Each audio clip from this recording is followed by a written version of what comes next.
And welcome to the Temple of Wisdom. I am your co-host this evening, Logical Troglodyte, along with my good friend, Jeff from Steaming Cup of Reason. Jeff, please introduce yourself. Hello, everybody. I'm Jeff from the Steaming Cup of Reason. Welcome to Logic and Reason, the first episode of this great new channel. With us today, we've got some really special guests. I'd like to introduce the first one. He's one of the long-term debunkers from YouTube, Mr. Conspiracy Catz. Catz, welcome. Thank you very much. How are you doing? You all right? I'm good, thanks. Brilliant. Thanks for having us on. Really appreciate this. Just in case people don't know your really small channel there, Mr. Catz, why don't you tell the audience who you are and what you do on YouTube? Well, the channel is just called Conspiracy Catz. I have another channel called Baldy Catz, and both of them take a little bit of a sideways look at flat Earth at the minute. I mean, I'll soon be moving on to other things, but yeah, that's basically it in a nutshell. And thank you very much. And our other guest tonight is Jared from AT2 Productions. Jared, why don't you tell everybody what your little channel on YouTube is all about and what you do? Oh, good morning and late evening, depending on where you are on this wonderful oblate sphere we call home. I am Jared of AT2 Productions, where on that channel we primarily just do the military view of the greatest show about nothing. It is quite literally an open discussion forum where myself and fellow veterans get together Friday nights before Cy Strikes movie night to talk about whatever comes to mind and whatever topics there are for the day, be it laughing and pointing fingers at the intellectually stunted by choice, or even talking about actual mental health and other veterans-related issues, and being a community for those of us more recent warfighters to actually have an outlet where we have that sense of community that some of us may have lost since leaving active duty. No, yes, I completely get that. And joining us this evening as our chief mod to keep everything in line, and if anything goes wrong, we're going to blame her, Amy Hogan. Why don't you introduce yourself to the audience? Hello, everyone. How are you doing tonight? Welcome to the show. Yeah, we're glad you're here. So Amy is going to be making sure keeping an eye on the live chat. If there's anything, questions at Logic and Reason, she is logged in as Logic and Reason, and she will get questions or comments to us throughout the show. And just in case anybody hasn't seen or heard about this channel yet, our intro trailer, what this channel is not a point and laugh channel. What we decided to do was to take a very serious look at individual conspiracy theorist claims. And in order to keep the conspiracy theorists from claiming a logical fallacy known as appeal to authority, we decided to bring together all of the educated men and women within our community who are the authority, who can speak intelligently and educatedly about these topics. Tonight's topic: conspiracy theorists are claiming that education is indoctrination. And I have really strong opinions and feelings, but before I get on a 2-hour soapbox and nobody else gets to sound off, I'm going to ask our guests, Mr. Catz and Jared, if they want to open this show by giving us your basic opinion, and we'll start to explore from there. Yeah, sure. I mean, I've been a secondary school teacher, science teacher, since about 2001. So I know a little bit about how things in the classroom actually work and what sort of daily educational diet kids are getting. I know how the curriculums are planned. I know how the schemes of works are planned, and who decides what's taught to each particular child. So, hopefully I can use my experience a little bit to show that there's absolutely no indoctrination whatsoever. There's a lot of free thinking. There's a lot of opportunity for asking questions, and a lot of opportunity and promotion of different viewpoints. Are we absolutely positive that there's no indoctrination whatsoever in the schools? So that's where I love that you brought that up, because I was going to point out, so my experience on the on the subject specifically, I don't have the experience of being a formal, actual secondary school teacher or any level of school in that sense, but I was a work center trainer that was a military training certified person for my time in the Navy. So I actually had to go through the syllabus that your basic training instructors, your drill instructors have to go through, as well as all your follow-on A school, C school, your classroom-based special duty persons have to go through as well, just so it's a harmonized manner of delivery style to make sure that the training is given effectively.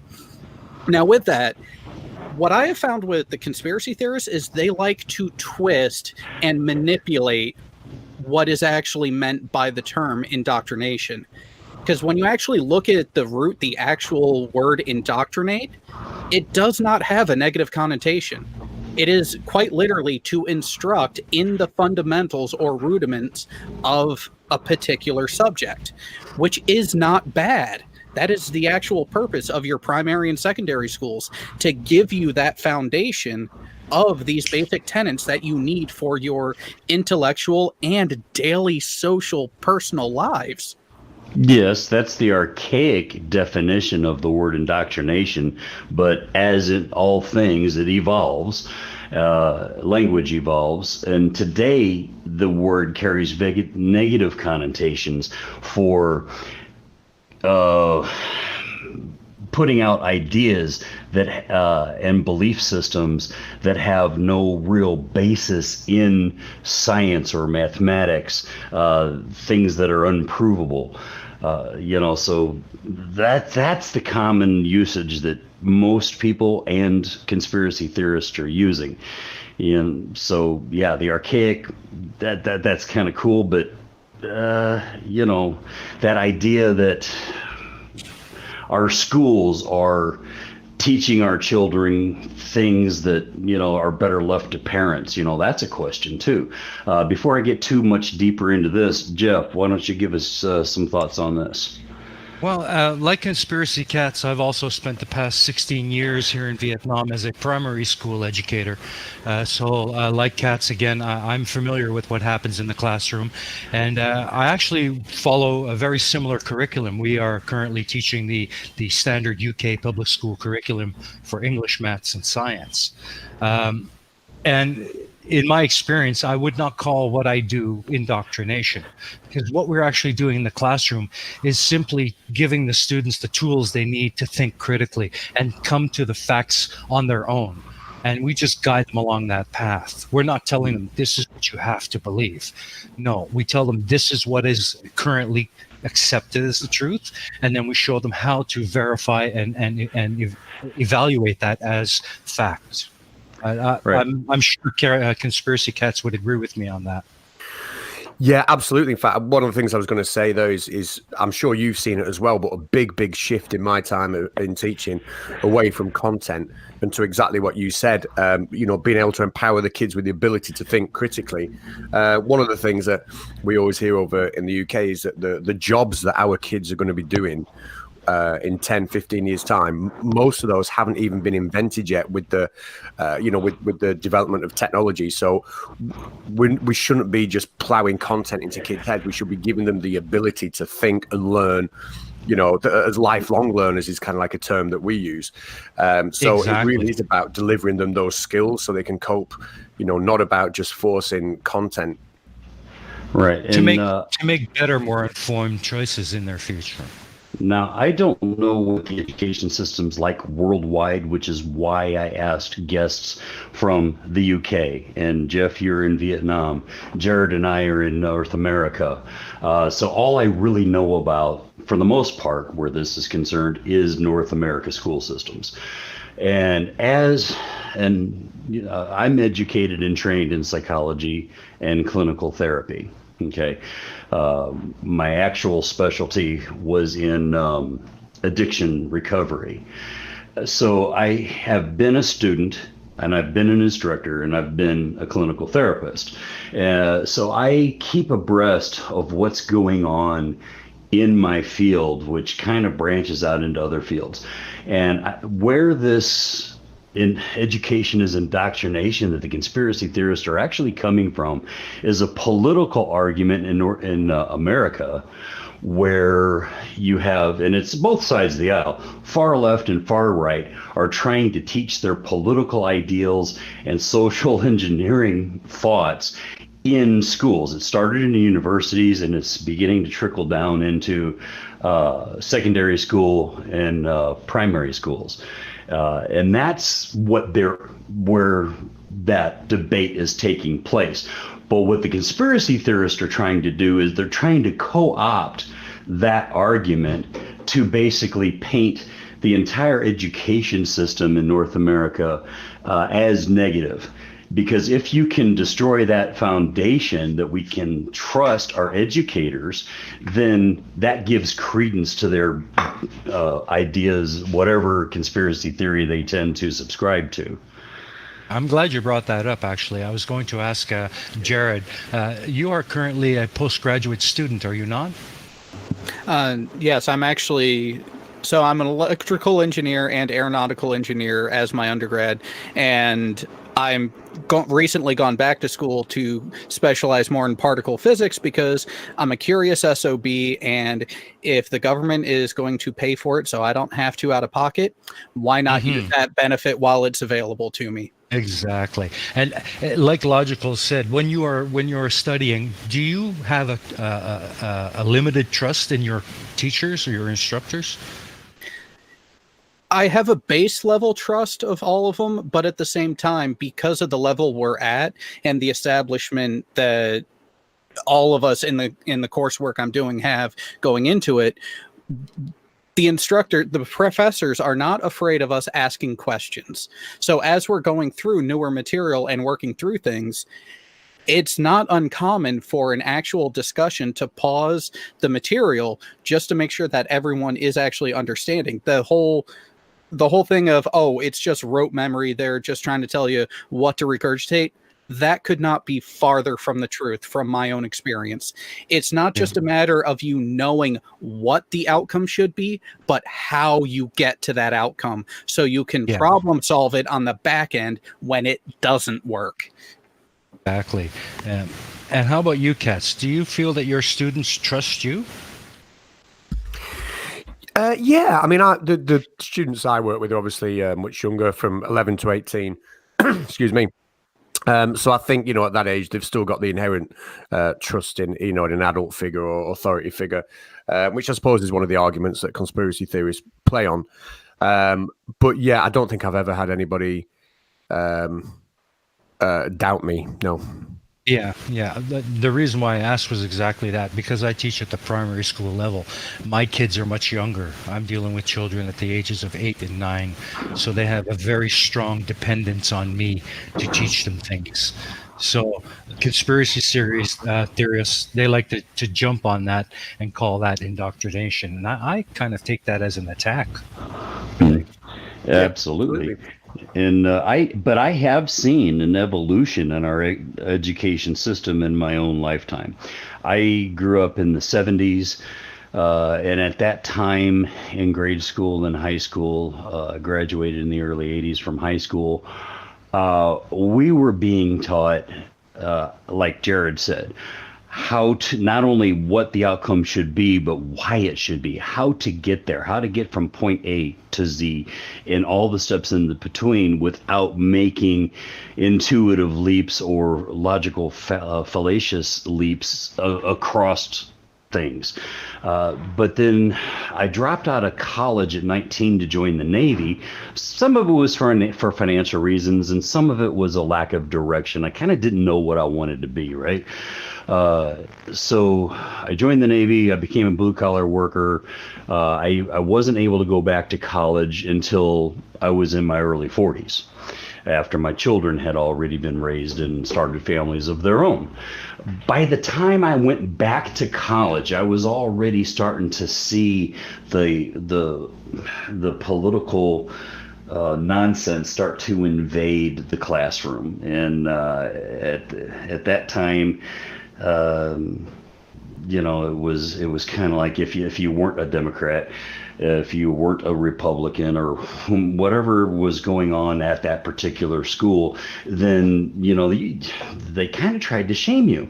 So then I graduated and I started my career, and then I went back to school and decided to upgrade my credentials to the addiction therapy, and so that was much later.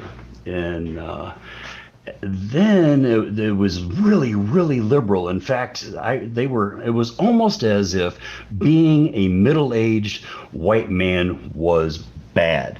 Yeah, and that's a weird political thing going on in North America, and I don't want to get off too far out of that. But that's the only place I see indoctrination is where those,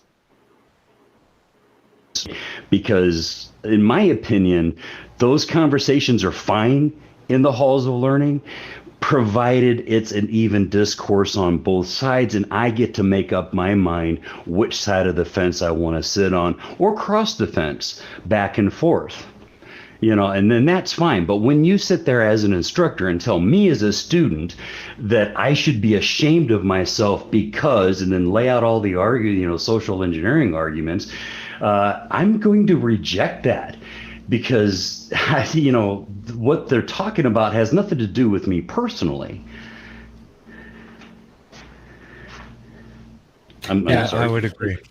Yeah, I actually a couple of the fourth years that are in a couple of the coursework that I took a year ago, actually last fall, were talking about a shared English professor that they had that acted in a similar fashion, and it really struck me in a way that how can an educator at this level have the gall to act in that manner? And come to find out, this person also had first year students as well. And if this is the behavior that he's exhibiting, I can see why there are a number of students who do at some point get disenfranchised with the process. And it is because of that personal influence in a negative way from the professors that are trying to provide the material. And that was one thing that my training in how to provide the material, one thing that was stressed to us is it's okay to veer off of the direct text of the material as long as the message is maintained. And they also encouraged to keep the audience engaged. Go ahead and take a moment and throw in a personal story of your experience that is related to the job you are doing, what we call in the Navy sea stories. Add in one or two here or there to keep them engaged and break up that monotony that some people used to get in the mode of. But it's always done in such a way so that you're not discouraging the continuation. You're just keeping it lively, keeping it fresh, keeping it entertaining and engaging without losing the actual message of what needs to be conveyed. Exactly. And when it comes to my expertise, psychology, that's a little more nebulous than, say, physics or aerospace engineering or electrical engineering. So at least in my area of study, it's really easy to get off track and off into these briar patches that we kind of don't need to be in, at least on an academic level. Yeah, it's sometimes as a teacher, I do find myself going off on a bit of a tangent because I'm losing the kids' attention. But then I'm dealing with children that have inherently a short attention span, so I need to do that. But I always try to get back onto focus of the lesson as quickly as possible. Yeah, and that's a great thing to do. But some things, when it comes to like religion and politics, that's okay to be discussing on an intellectual level. But when it comes to like elementary, middle school, high school kids, I'm more of the opinion of, that's the teacher's, or that's not the teacher's responsibility. We're all human. We all have our biases, sure. But that's more of the families where the children are coming from. That's their responsibility. That's not my responsibility as an educator.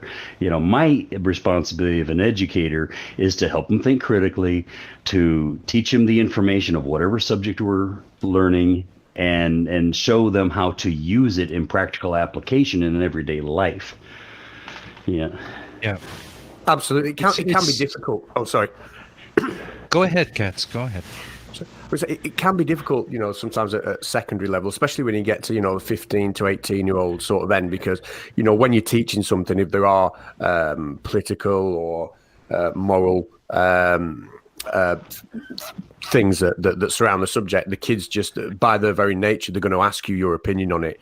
If I'm teaching IVF, for example, or genetic modification, they want to know, do you think this is playing God or whatever? And they want to have those discussions. So sometimes it can be difficult to avoid them.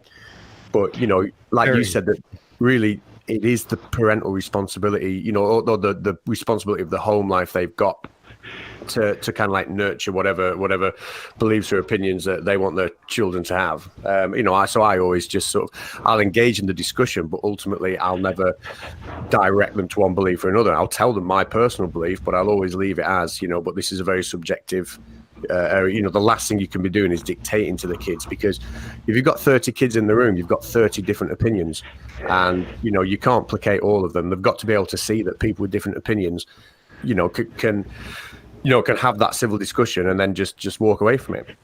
Yeah. And we've been discussing this now for 20 minutes. I would be surprised if our audience didn't have a few things to say on this topic. Amy, is there anything going on in the chat that you might want to alert us to?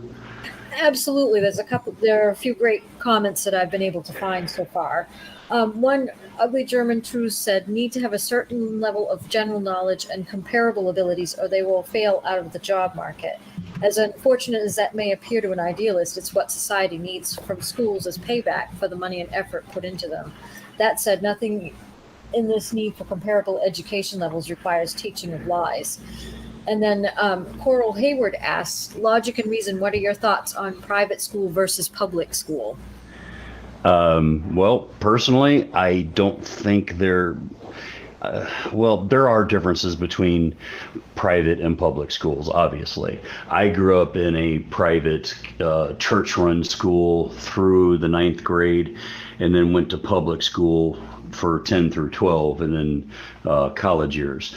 And I can see pros and cons on both sides. The one good thing I can really say about the religious school that I grew up in, even though they indoctrinated me into the theology, they were very heavy on the science. And it wasn't just learning facts and figures. We had science labs. We did projects. We had science fairs. So they adequately prepared me for what was going to come next.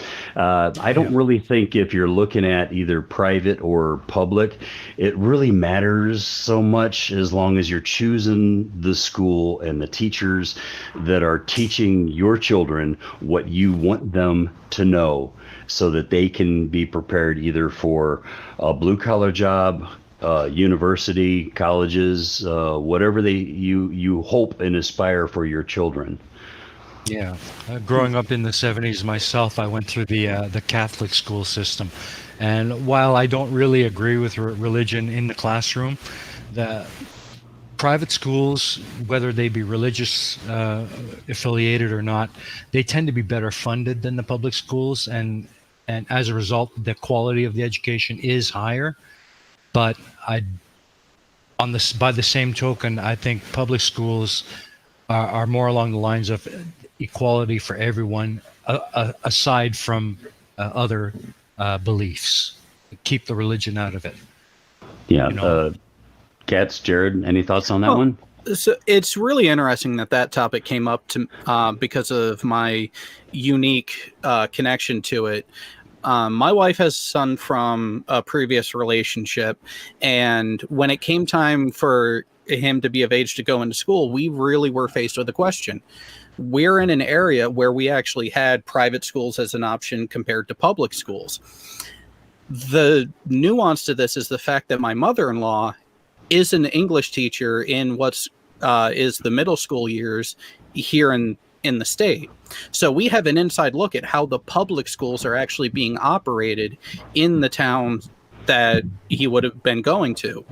We made the decision to go to a private school simply because we wanted to make sure that our child, who we know can be a handful, we knew he was going to be the class clown. So we wanted to make sure that the faculty in general at the school that he was going to wasn't just going to push him along and let him skate by just being cute and funny and just, chop him on down the line. We wanted to make sure that he actually got the education and information that he needed in order to progress on and actually maintain that standard and actually be willing to have that communication back and forth between the school and us at home.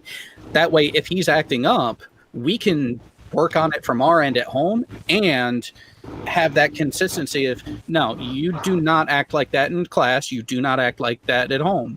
You're not going to be able to get away with these certain types of behavior. And a lot of the public schools back when I was growing up during the 80s and 90s, smaller towns, you tended to still have that potential avenue for communication. But nowadays, here in the U.S., at least in this area, what's been communicated from my mother-in-law is that a lot of the other teachers, when they're done with their grading and when they're out of the building, they want as little to do with anything associated to the school and the classroom as possible. So it's almost... there's not that extra passion and actual zest for what the overall goal is. It's not just, okay, we're going to cover this subject. You're going to learn this in math, this grammatical base in English. We wanted the staff to actually be passionate about the progression of the children who are going to the school, not just from an academic, but as an overall be a better person. All throughout. I think you make some very valid points there, Jared. When I was a young boy, I emigrated to Canada when I was 5 from Holland. So when I arrived and went to grade 1, I could not speak a word of English. And as a result, I was held back for a year while everyone else moved on to grade 2. Nowadays, I very, very rarely ever see children being held back for any reason at the primary level. Do you see that at all, Catz? No, it's a really good point. That I don't think in my entire career I've ever taught a pupil who's been held back. I think the only time I've taught people who are slightly older is when I've been teaching A level and they've chosen to take a year or two out. But no, I mean, but then again, teaching has changed a lot. In the time even I've been doing it, and sort of like the word intervention now, and what's the word I'm looking for? The things that they will do that for children who otherwise would be held behind. These kids are taken out, they're put in very intense sort of like small groups, and they're dealt with differently. So they're dealt with outside of the main class to try and get them up to speed, at least in their English and the maths, so they can be put back in with the peers. But I've never known anybody be held behind. Yeah, they really do start to push more towards the remedial education over and above the regular classroom time. Yeah, and I think that is kind of going towards some of the idea that, everybody's special, nobody's a loser, and I think people think of being held back as a punishment instead of I'm helping you to succeed. In the 70s, when I was in grade school and high school, that was a fairly normal practice for a student that was falling behind. And in the late 70s and the early 80s, when I was a young adult, then children were being adequately prepared if they wanted to go to college. But I'm seeing this when they're looking at holding back as a punishment. I also see that 4-year degrees are often taking 5 years because the first year they're playing catch up because they're ill prepared for college. And a lot of these students that are freshmen in colleges today never would have been accepted to a college when I was 17 to 19. Oh, it is beautifully amazing that you brought that up, because that parallels my story in such a way that I actually took stock of myself midway through high school. Because of my situation with my parents, I bounced between two schools midway. And so a lot of what I covered in my freshman year at one school in secondary, they were redoing in sophomore year and were trying to get me to go back over.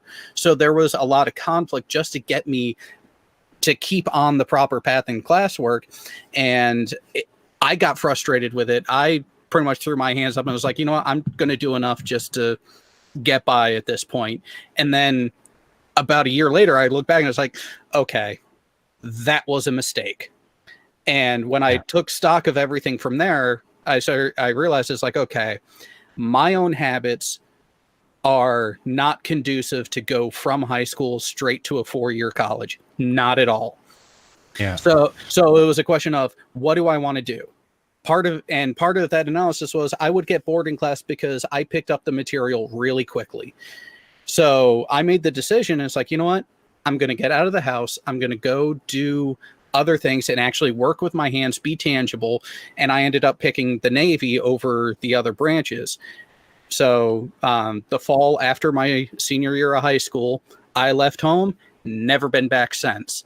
But after some time through the military training structure, I realized I was like, okay, no, this is good, but this blue collar work is fun. I enjoy it, but it's not my long-term goal. So I took advantage of the tuition assistance program while I was on active duty. I got my bachelor's and associates while I was on active duty. Nothing out of pocket, and they worked around the military schedule because the school was on base affiliated with the U.S. Navy, and it was affiliated with my specialty being in aviation electronics, the in-depth repair. So the military training that I picked up, rolling on through into the degree plan, really helped me realize, yes, I ended up making the right choice.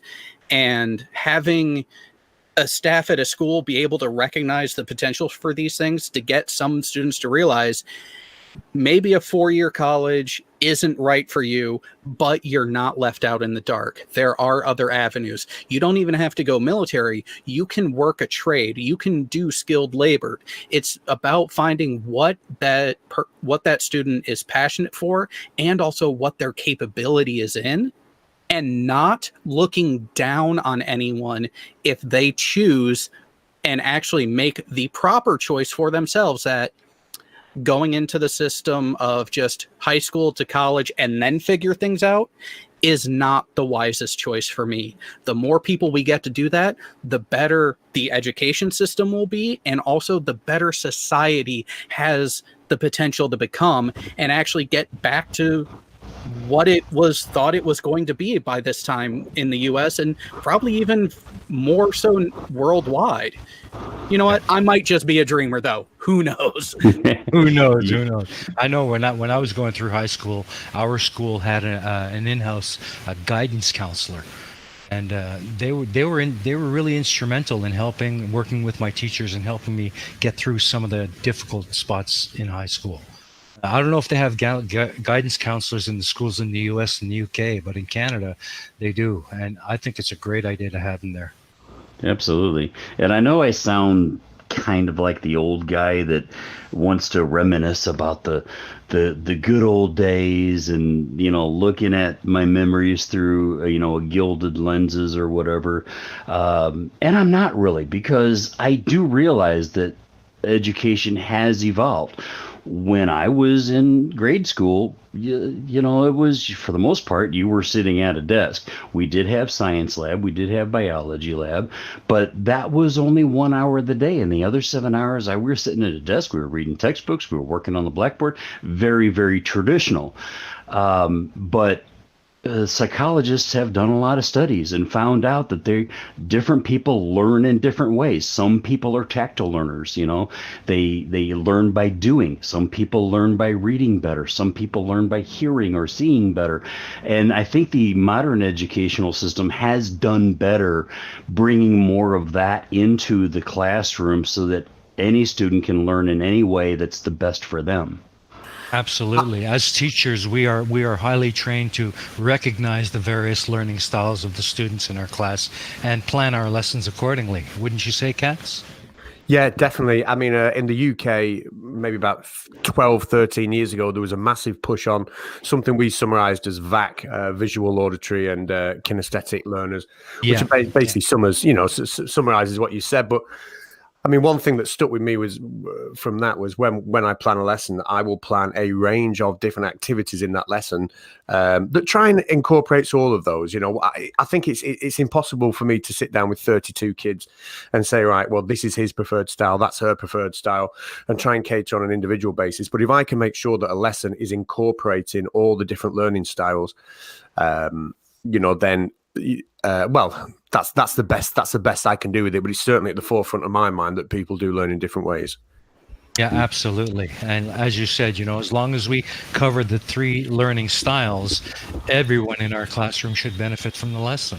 Definitely. And Jeff and Catz, you are the 2 that are full-time educators in our little group here, so you have the most experience with this.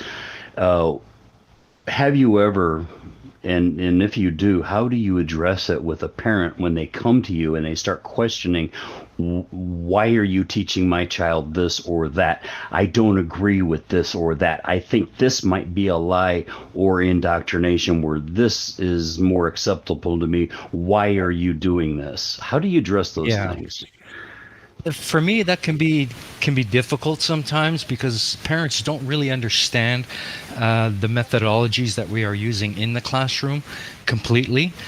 So we kind of have to educate the parent into the methodologies we're using and why we're teaching what we're teaching, because it sets them up for the next lesson and so on and so on.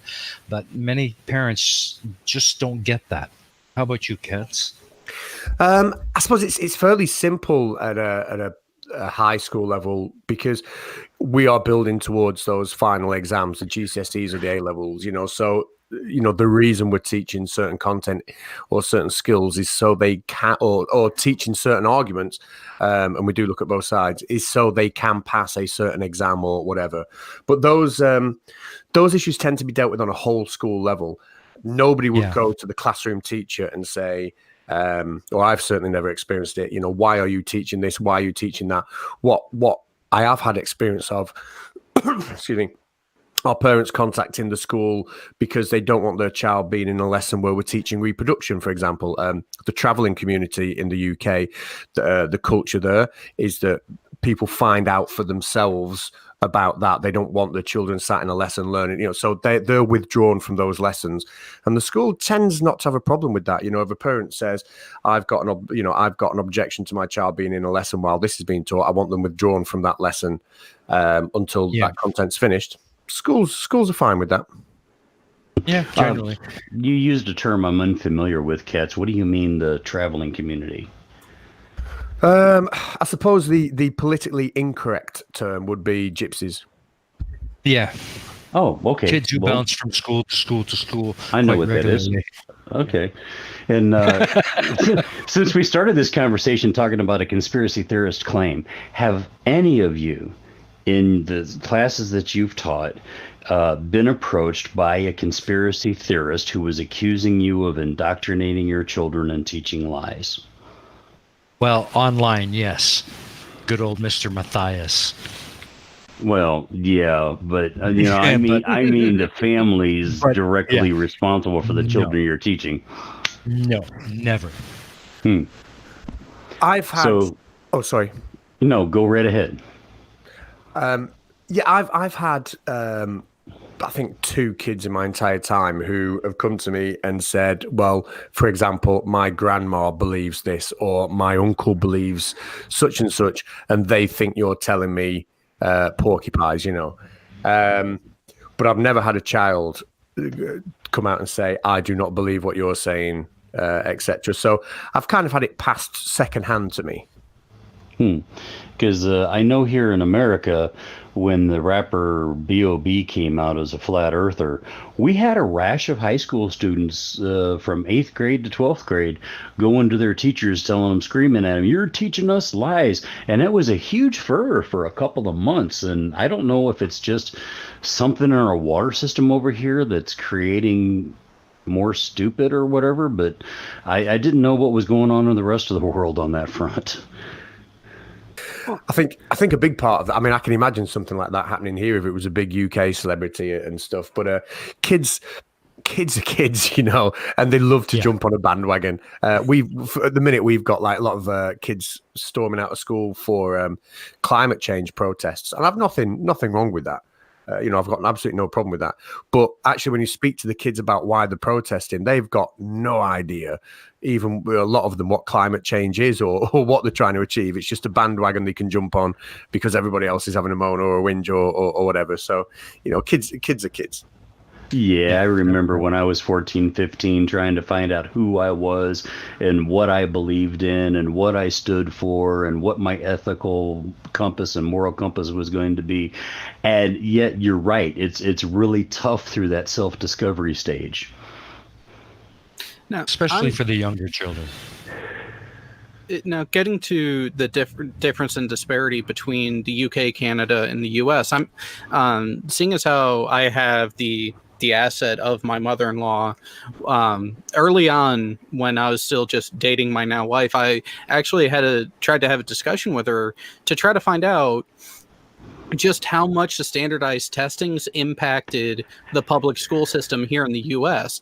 It doesn't really sound like it, but in the other countries, do you have issues with that sort of thing where you have a curriculum that ends up having to be manipulated in such a way to point towards a specific standardized test that can almost be too invasive to what a more rational and logical plan should be? No. I haven't really seen a big issue. Yeah, I have some pretty strong opinions about standardized tests here in America. And I think when the government got involved with the No Child Left Behind thing and started doing the standardized testing, I think they hurt our education system with that, because they weren't taking into account, the students who were higher achievers than others and some that were the middle ground. And I think it kind of hurt them overall when they tried to make everybody a winner and everybody's going to go to college. And I think some of that thinking was having a narrow definition of success. And Jared, you said it best earlier, I think, in my opinion, when you were talking about job satisfaction. When I decided at 40 years old to go to college and study psychology, my father hit the roof. You're not going to make any money. You got to be somebody and make something. Unless you have a PhD, you ain't going to make shit. And it's like, you know what, Pops? I would rather make $35,000 a year doing something I really am loving than 60,000 or 80,000 a year in a job that I dread and can't look forward until Saturday. Yeah. That's a great point. Can I just add something to the old the question just asked about the standardized tests? Go ahead, Catz. Yeah, I've seen some. Our standardized tests over here are called GCSEs that you sit when you're 16 years old, and schools are very, very harshly judged on the results of those.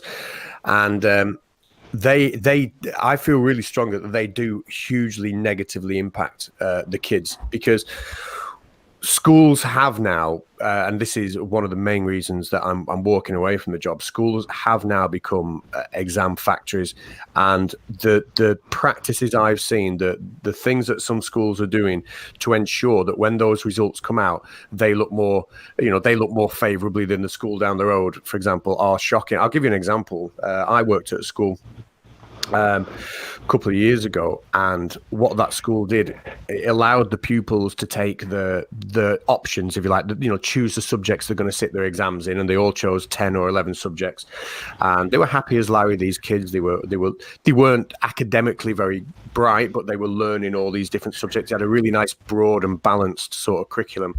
And then a new head teacher came in, and the head teacher decided that he wanted his school to get a better set of exam results. So without any consultation with the parents, without any consultation with the kids, he removed a lot of the subjects that the kids were studying and enjoying, taking away the music, the drama, the art, all the things that you would be considered non-academic but still very important. Crammed in, so much extra maths, English, science, and then as a result, the kids' exam results were slightly better, but they had to spend 2-3 years at school not doing the things that they'd signed up for, and not having the wider experiences, that the parents would hope that they get, and that's all to make the school look, more favourably when these results come out. So I think they are negatively impacting kids. Yeah, I think maybe you're right. In Canada, in high school, in the grade 10 and 11, you start doing what's called the provincial exams. They're basically a form of standardized testing, but they're designed mostly just to make sure that you have to pass that test to show that you have the minimum required level of education to gain credits towards your diploma. You have to have 21 credits in Canada to graduate from high school, at least in Quebec. And that's what these provincial tests are designed for, to make sure you have the minimum required education to gain those credits and get your diploma. Other than that, they're not really designed to hold you back. If you don't have the required credits at the end of high school, you simply go back for another year, or you can choose to go on. So, Amy, we've been going at this for another 20 minutes. Again, what's going on in the chat? Amy? Yes, we've got some really good ones too. Crystal said, not Crystal, hang on, let me see, I just lost the comment. I'll find it just a second. But she said, when you were talking about the private school question, she said to say thank you, and it's going to help her make a decision too. Let me see, what else did I have? Well, so there was one that I noticed, because the question came to my mind right as it came up in the chat from BM Furball. I'm trying to see where we ended up saving it, if it's even there still. Oh, God. It had to do with a specific subject. I want to say it was right here. There it is. So, Catz, this is more towards you with the UK textbooks. Do you see any bodies or even individuals trying to push to get creationism put into the textbooks? Right. So not from a science point of view. As a science teacher, we do teach various alternative ideas. So we do look at, for example, steady state theory versus the Big Bang, etc. But there's never been a push to get creationism into a science textbook. But if you look at the school as a whole, when you place them into an RE lesson, then they are taught creationism. So it's not something we deal with in science. The kids will get that teaching in other areas. And into breaking up. I'm sorry. My Google Assistant decided to turn on unexpectedly. Wonderful. But anyway, that was one of the things that got me into the conspiracy debunking community, was when I read that the state of Texas here in America was successful in getting creationism taught and I'm pretty sure it's in the science classes as an alternative theory. And I'm thinking, you've got to be kidding me. That's no. The next thing is you're going to, and I know there are some people lobbying to get flat Earth in there, and I totally object to that. Here in Asia, we don't see any of that at all. The school system here in Asia is completely separate from any kind of religion. I think something like creationism that we talked about has a place in a religious studies lesson, because it's got a certain historical significance to it, and it's good to be aware of what people used to think. Except, flat Earth. Other than knowing that some people used to think the Earth was flat, it's got no substance to it at all. It's not a valid thing. So it would be ridiculous. I mean, what would you teach? How could you build a curriculum around flat Earth? There's nothing to teach of it. Yeah, I mean, I learned a little bit about flat Earth when I was in grade school, but it was along the lines of teaching us the evolution of scientific thought.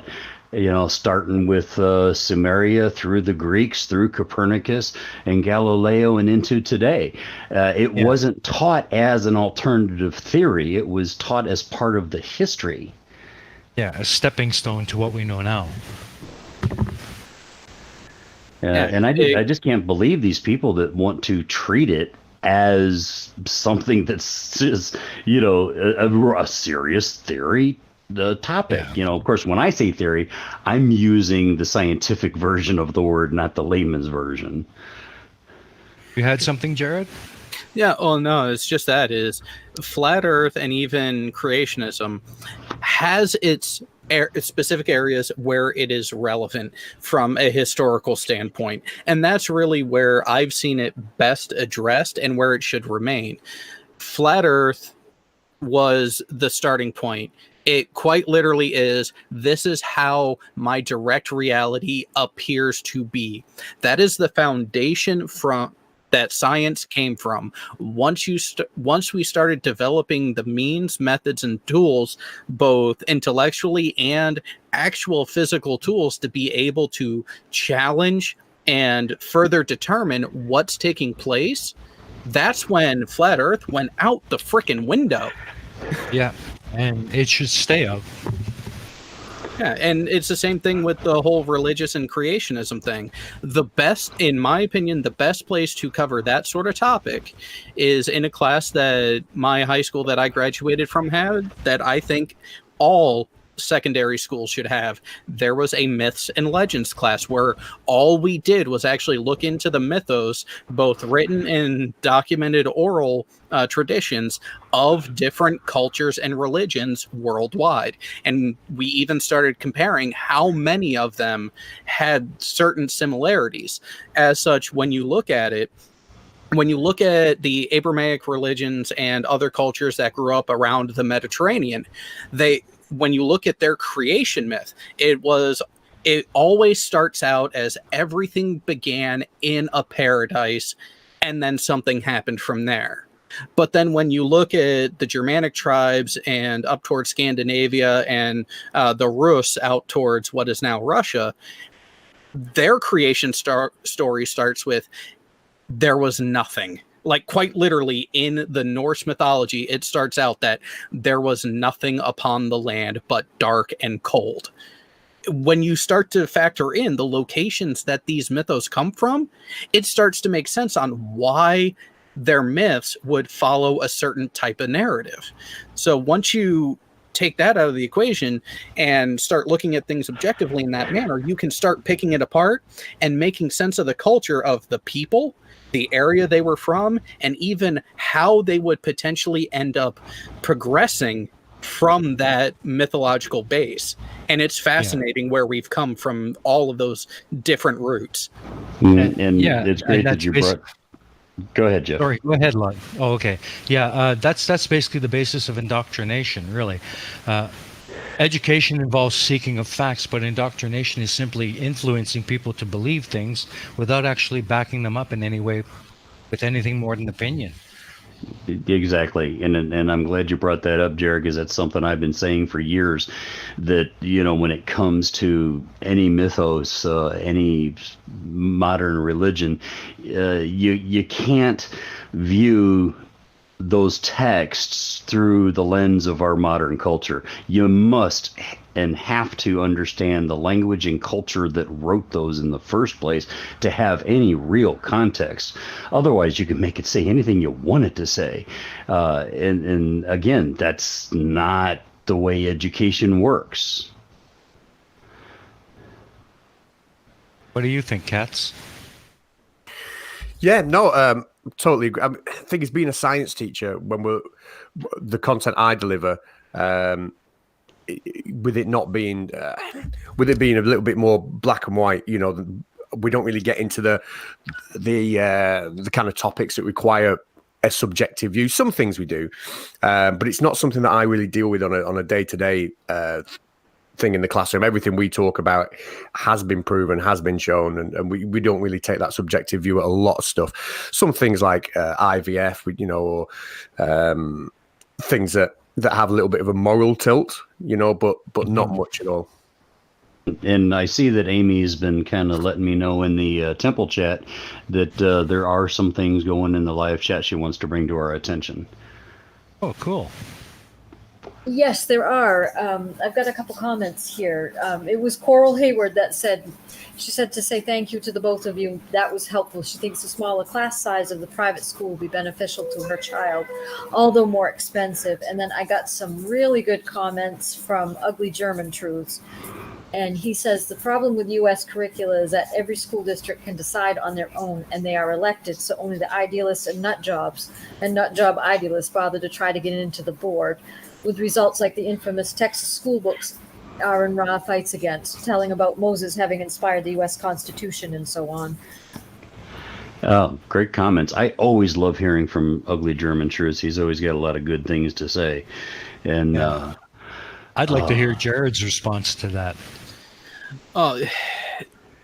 Ugly German Truth and I see eye to eye on a lot of things, and I do completely agree with that. Part of why the U.S., not just from the education system, but the society in general, what we are seeing as symptoms, I really do believe has at least a partial root cause from a lack of involvement from the everyday person in the governance of even just their town, starting at the immediate local level, being involved and actually using the voice that the wonderfully laid out constitution and laws of not just the nation as a whole, but each individual state does afford you as being a citizen of this country.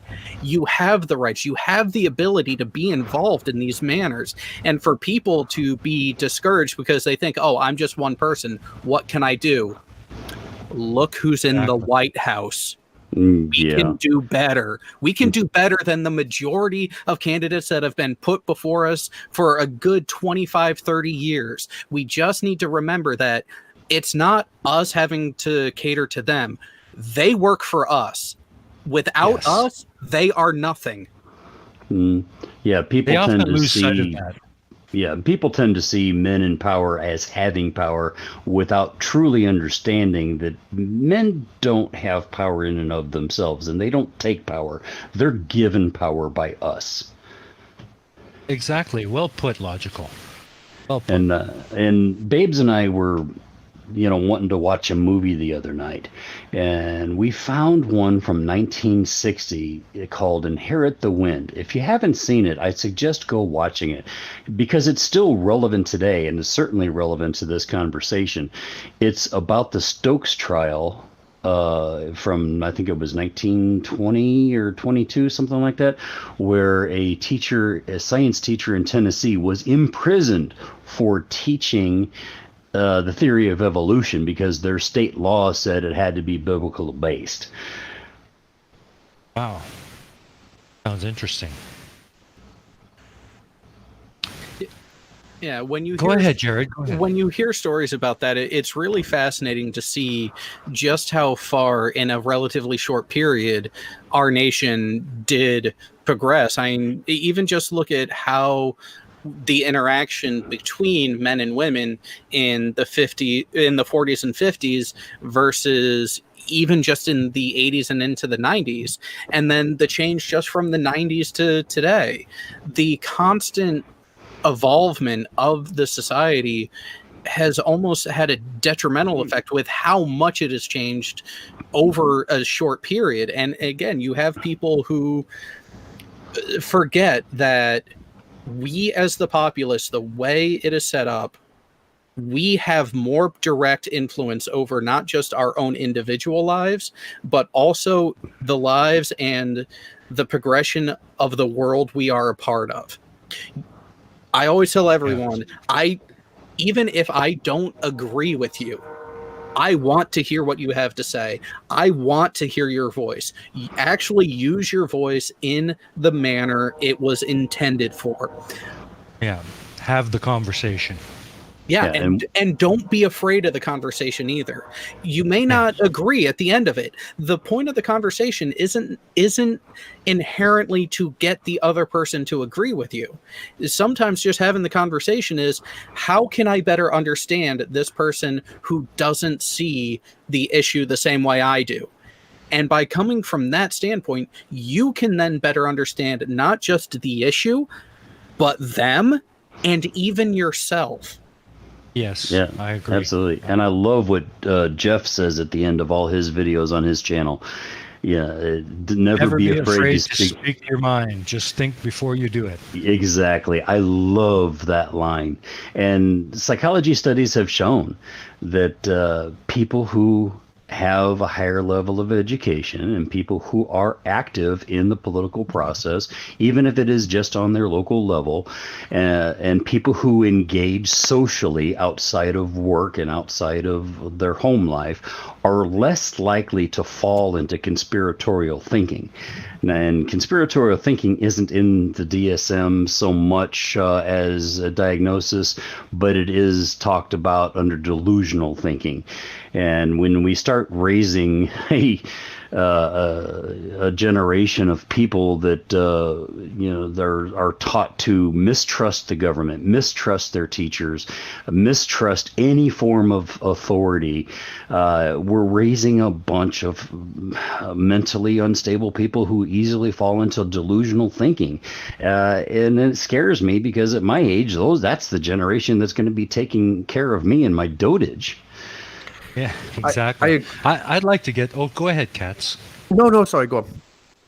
I was just going to ask for some opinion from both you and Jared.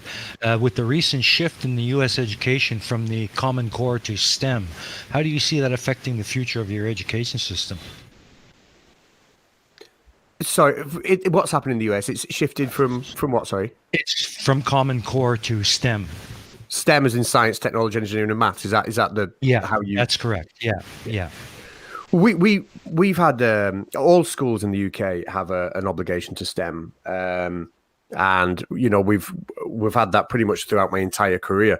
But I've got to be honest, the way that's delivered is very much different on a school to school basis. Although Ofsted might come in, Ofsted is kind of like the body that will assess schools in the UK.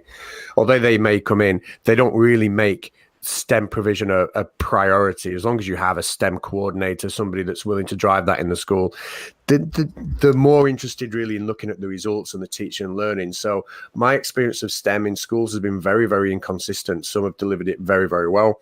Some really haven't delivered it at all, and it's just written down on policies and bits of paper. So it's not really had a widespread impact. But it's a shame. Yeah. It's a shame that it hasn't. But it hasn't. Yeah, well, I'm in favor of STEM, obviously, but I think when we make blanket policies like this, we start to forget those students who don't have the aptitude for STEM, and the Common Core is better suited to them, so that they can be successful in jobs that they can get otherwise. You know what I mean? Yeah, I know what you mean. Jared, what do you think?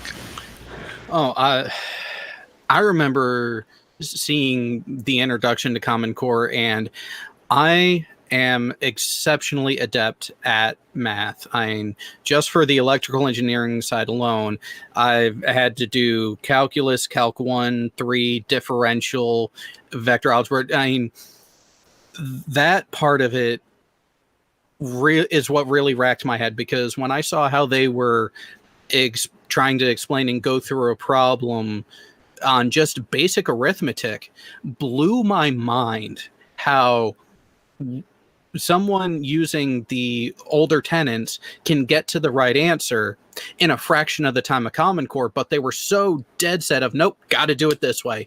This is what we're teaching. This is how it has to be done. There's no other way. And it's like, that's not exactly the case. There are other ways. And I think that was my frustration, is the pig-headedness that it was adapted and that it was put forth with, how it wasn't allowing as much latitude as has been done previously. And now with the shift away from that sort of abstract thinking to now refocusing on the STEM fields, I enjoy it. That's what I'm in. And in my opinion, if we remind the kids that it's okay to be smart, it's okay to be a nerd.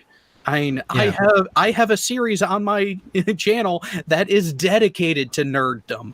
So don't be afraid of it. Don't be afraid of your intelligence. Don't be afraid of your gifts and what you have to offer. Because here's the thing. You can be absolutely crap at math and science, but still be a nerd and still be intelligent about something. Find what that is. Find what it is. And run with it. If you love what you do, you will never work a day in your life. I couldn't agree more. Yeah, I couldn't agree more. I'm not as adept as Jared when it comes to mathematics. I had to really work at it. And I couldn't see myself in a job that, like an engineer, that's centered around math.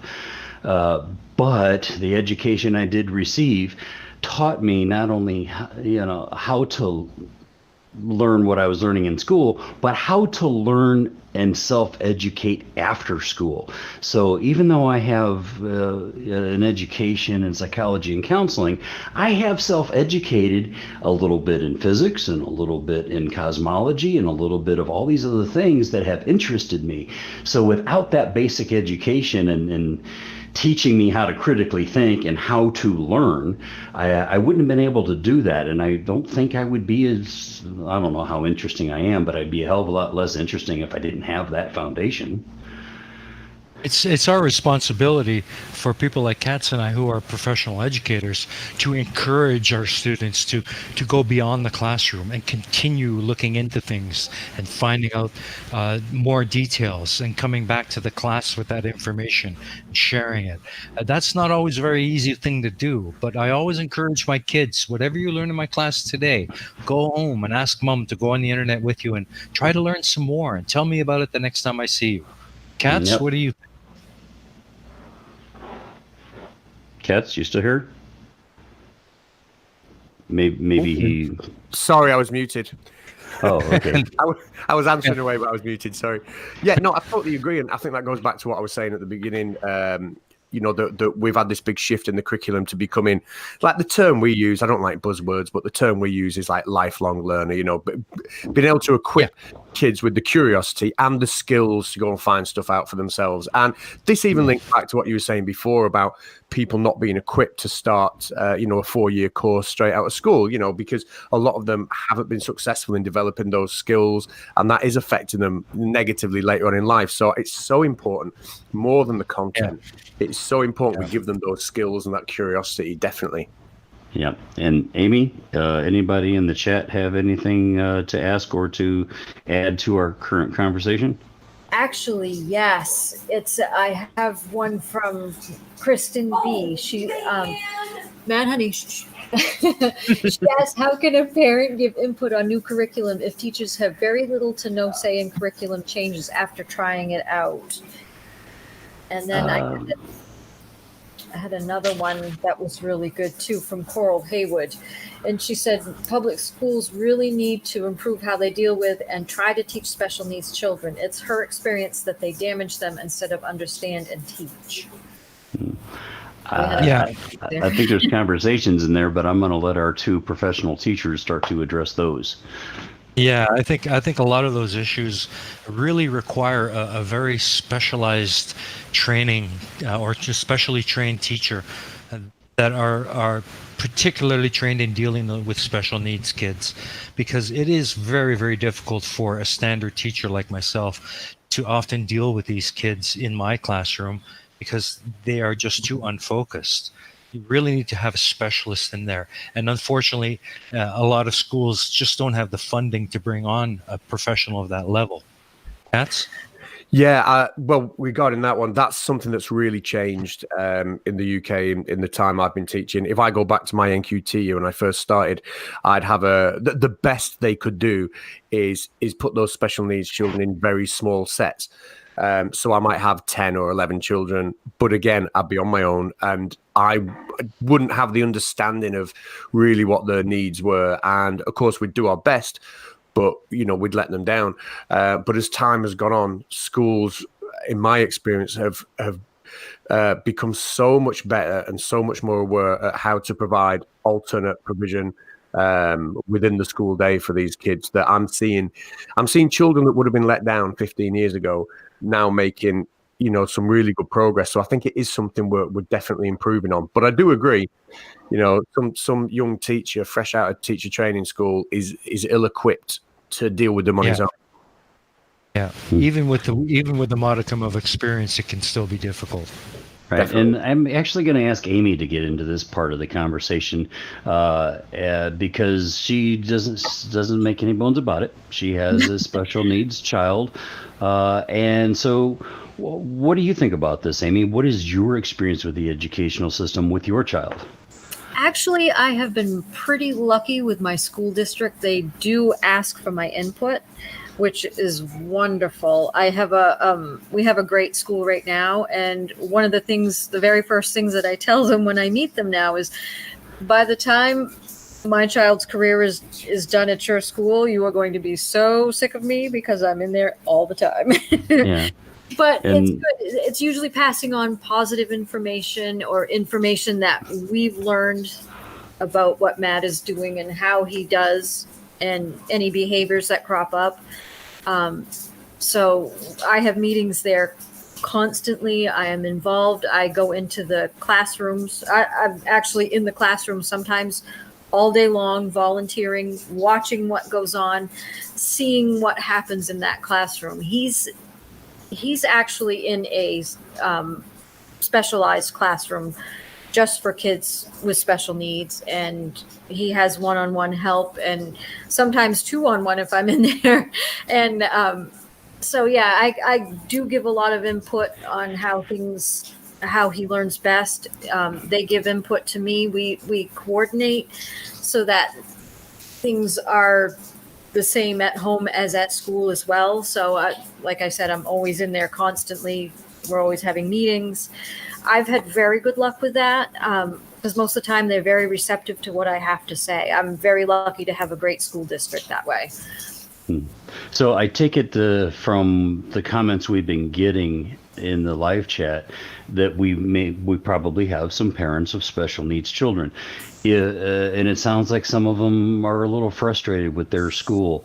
Would you have any advice to offer them, Amy, as far as how to approach the school or how to, I don't know, how to? I think the best thing to do is soon as the school year starts, I know it's a lot of hard work because I have to do this too, get to know the teacher, get to sit down and talk to them, explain your side of the story, explain everything that you know and can about your child, have meetings, have a good rapport with the school, get involved with the school. And I know, like I said, it's a hard thing to do sometimes because a lot of people don't have that much time to be able to do this. But if you go in there and say, hey, look, this seems to be happening. I'm not sure what's going on with you. Just make sure that communication is always open. And if you have to, just go in there like I do sometimes. I have to go in there and I have to sit there all day. So, and that's basically what I have, just make sure you keep communication open. All great advice. Thank you, Ms. Amy. We appreciate it. Thank you. And for the panel and anybody in the live chat, here's a question. Say you had people lobbying in your school district, like we had down in Texas, that wanted to get creationism, flat earth, or any of these quote unquote alternative theories actually taught in the school in a science environment versus a historical environment. How would you react? What would you do? Well, I don't know if Catz and Jared feel the same way, but myself, I think I would oppose it pretty strongly, because those are topics that just do not belong in the science curriculum in any way. I agree 100%. The question's got to be asked, what would a science lesson on flat earth, for example, look like? I can plan a series of 10, 15, 20 lessons on on the current heliocentric model, because there's substance to it. What would they want me to teach? Would they want me to teach the sunsets? Would they want me to teach the seasons? Well, then tell us how. So I don't think I think I would more ridicule the idea than anything else. It wouldn't have any legs over here, I don't think. Yeah. Jared, what do you say? Yeah, I have to agree. You would definitely have to challenge it, and it would be one of those where I would challenge it and come at it from a different angle, to where I would tell them, my counter would be, it's like, okay, it can be taught in schools, but it's actually going to be put in its proper location. It's not going to be in the sciences. It's going to be in history and your social science, your social studies, those culture-based topics, because that's really where the information is relevant. And it's for exactly what you said, Catz, is you cannot go at those topics from a truly scientific standpoint and actually construct a lesson plan around it, because the majority of the answers are going to be, well, it just appears that way, or God did it. And those explanations have zero actual explanatory power. Yeah, took the words right out of my mouth, Jared. And there was a purpose to that question, actually. I was actually wanting to steer the conversation just a little bit, because I have heard, now on the flip side of this coin, that I have heard the argument from the skeptic community, our community, make the claim that teaching your children flat earth is child abuse and you should have your children taken away from you. And now I'm probably going to torque off from people when I voice my opinion on this topic, so I'm going to let you guys sound off on this first.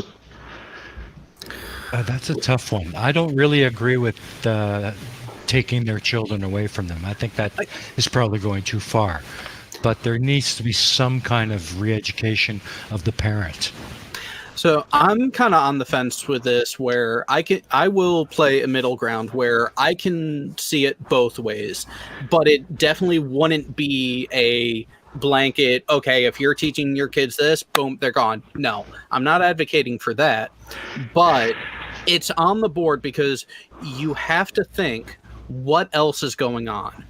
If there is further activity going on that would classify as emotional abuse, let alone physical abuse, and any other potential pieces to the puzzle, if the entire puzzle comes together that warrants the action of removing the children from the home, then yes. But you have to have that entire puzzle. Just teaching flat earth alone, while it can be a large indicator, it is not the be-all, end-all that some people may want it to be. Yeah, I agree. The kids have got to stay with the parents, unless if the flat earth is being delivered in a way where, obviously we know the connotations with it, that everybody has to be a liar, everybody has to be hiding things from you. And if that if that message, that sinister message, is damaging the kid's mental health in any way and making the child ill, well, like Jared just said, that's a slightly different topic. But just telling the kid that you think the Earth is flat, the kids have got to be with the parents. Yeah, and here's my take on it. I don't know what it's like in other areas of the world, but in America, there is a thing known as mandatory reporting. So medical professionals, mental health professionals, teachers, we are by law required to report either to child welfare services or the police authorities when we have evidence that someone is harm to themselves or others. And so I have to weigh this really carefully as a clinical therapist and being a mandatory reporter.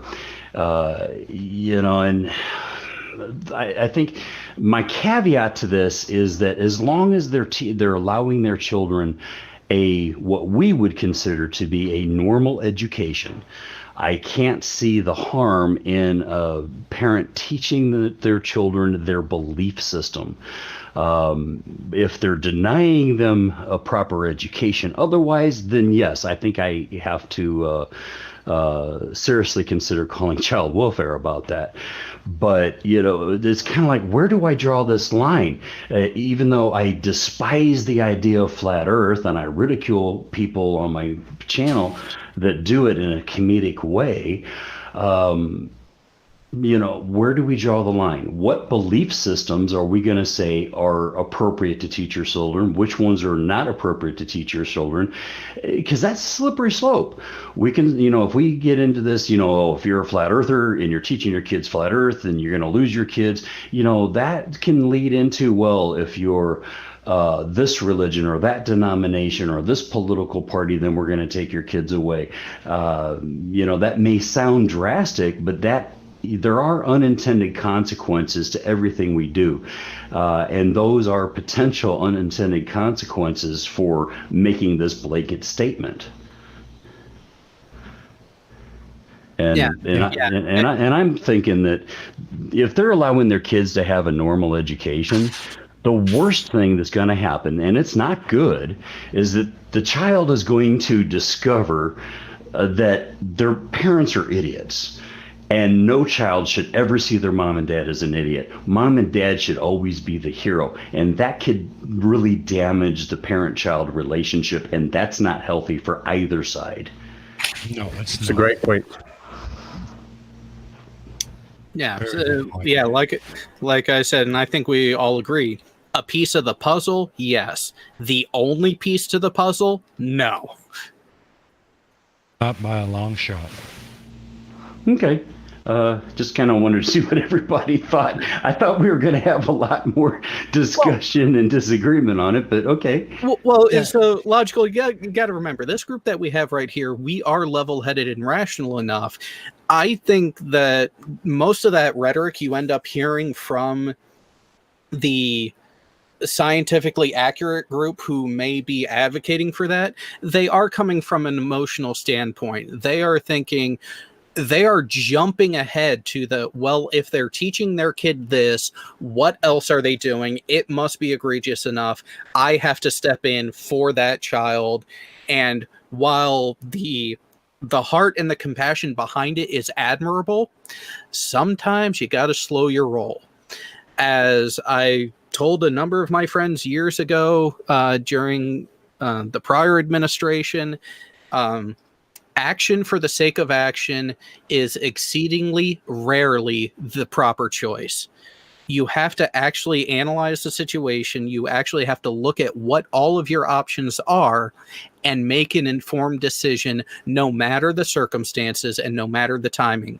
That goes for any type of decision you are confronted with.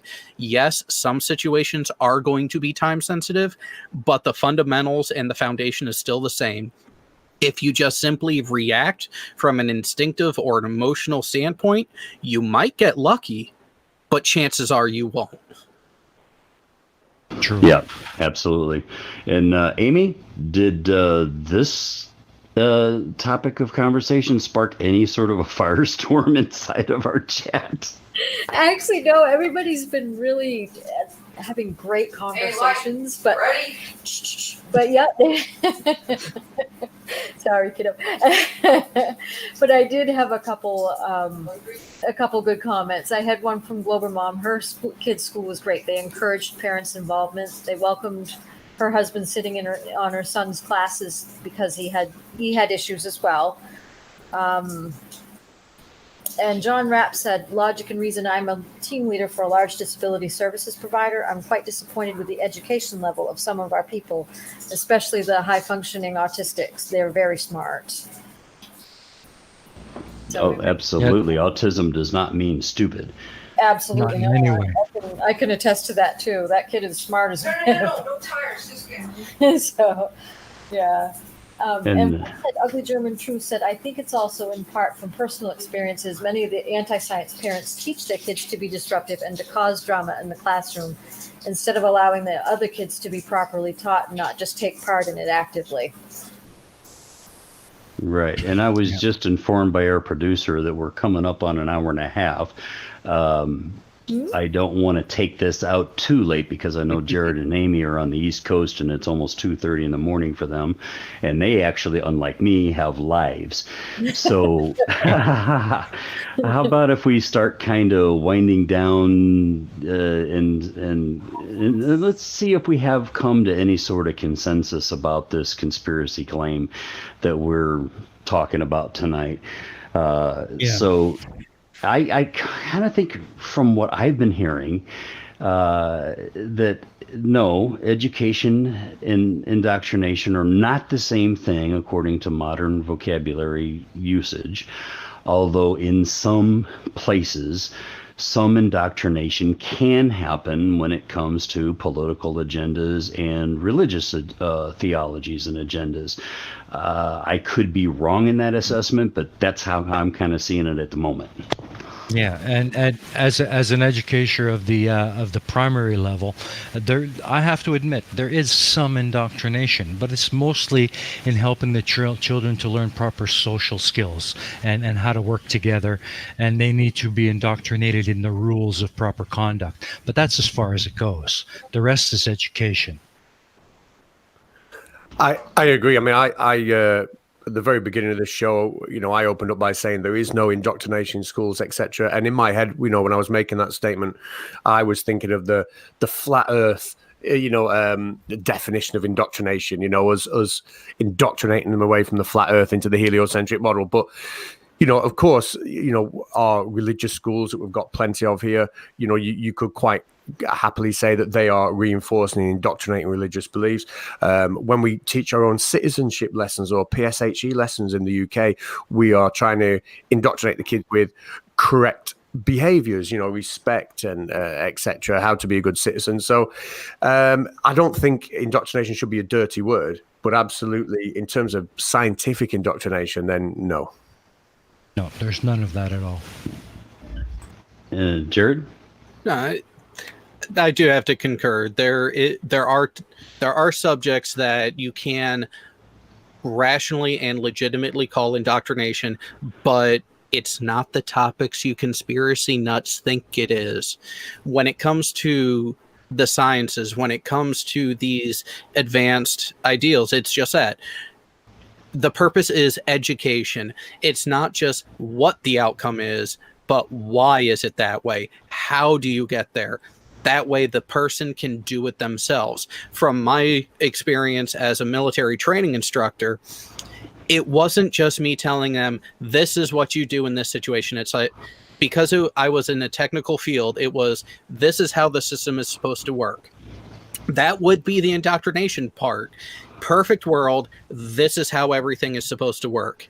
Now, real world, here's what you're actually going to see. And that's when the education kicks in, is now that you know how it's supposed to work, you can address the system when it's not working in that way and figure out why is it messing up and how to fix it.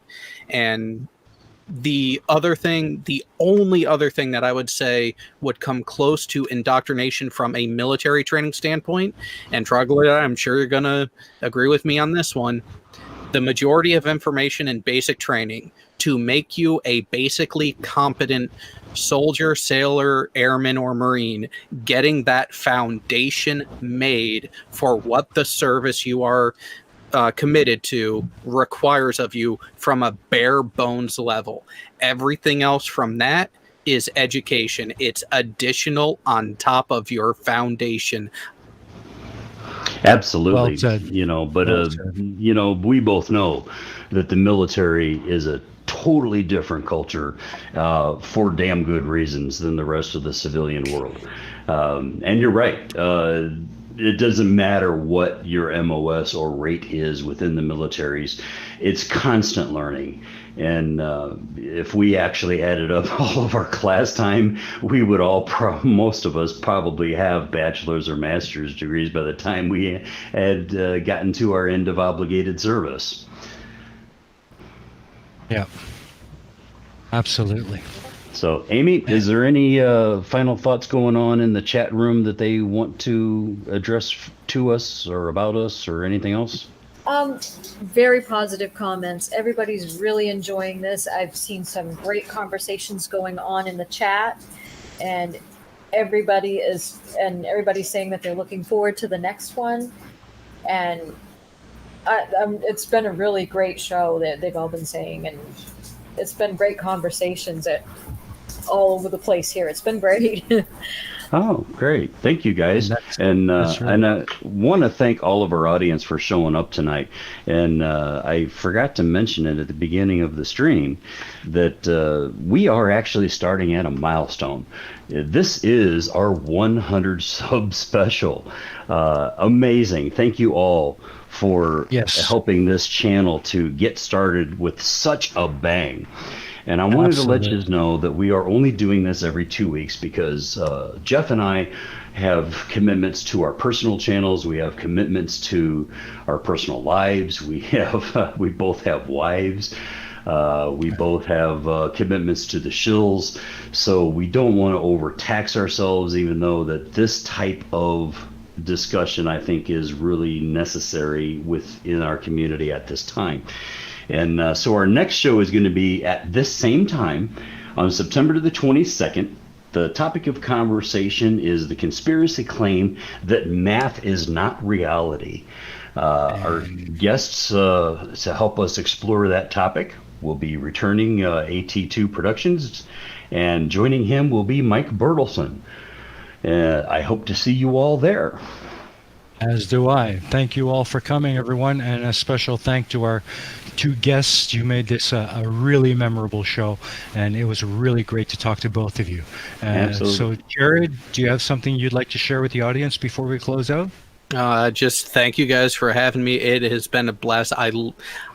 These are the types of conversations I love having, no matter the subject that is being talked about. If it's something I have experience with, like this week's topic and next week's, great. Even if it's something I don't have experience on, I love asking the questions and learning more and getting a better understanding. And I encourage that from everyone, whether you agree with me or not, whether you agree with someone else on the panel or not. Ask the questions, better yourself, better the world around you. Absolutely. Well said. Catz? Yeah, I just want to say again, thank you for having us. I've really, really enjoyed this, and I'm sure this is going to be a massive success. I'm looking forward to watching it go from strength to strength. And I'll echo what Joe just said there as well, just about encouraging people to ask questions. That's one of the things conspiracy theories tend to throw at us. You know, they say, well, you need to do research, you need to ask questions, etc. But really, you know, I think if they were genuine about asking questions and then finding the answers, then they wouldn't hold the opinions that they have. You know, I think the questions are all being asked on our side, and they've been answered. Yes, I think so. Mm-hmm. Logical? I completely agree. There's been a few points here and there that I can sort of disagree with, and what I find interesting is that when we through our discussions, even when we were disagreeing, it almost didn't sound like we were disagreeing, and we eventually found a common ground and a consensus, and we didn't have to get emotionally wrapped up. Interesting how that happens when you actually look at something with some logic and reason. Absolutely. And thank you, gentlemen, for showing up and getting us started off with a bang. Jeff, you have any final thoughts before we sign off? No, I just want to once again thank our guests. It's been a great show. Thank you to all of our viewers for making this a 100 sub special, as well as a great debut. And thank you, Amy, for all the great work you've done. And we hope to see you in our next show. Yep. And Amy, I'll let you have the last word. Any thoughts? Sure. Thank you both for coming tonight. I really appreciate it. This has been a great show, and thank you for the opportunity for allowing me to help out on the show. This has been great, and that's right. Thank you very much. All right. And Teddy, if you can play that wonderful footage and take us out, and we'll all say good night. Good night, everyone.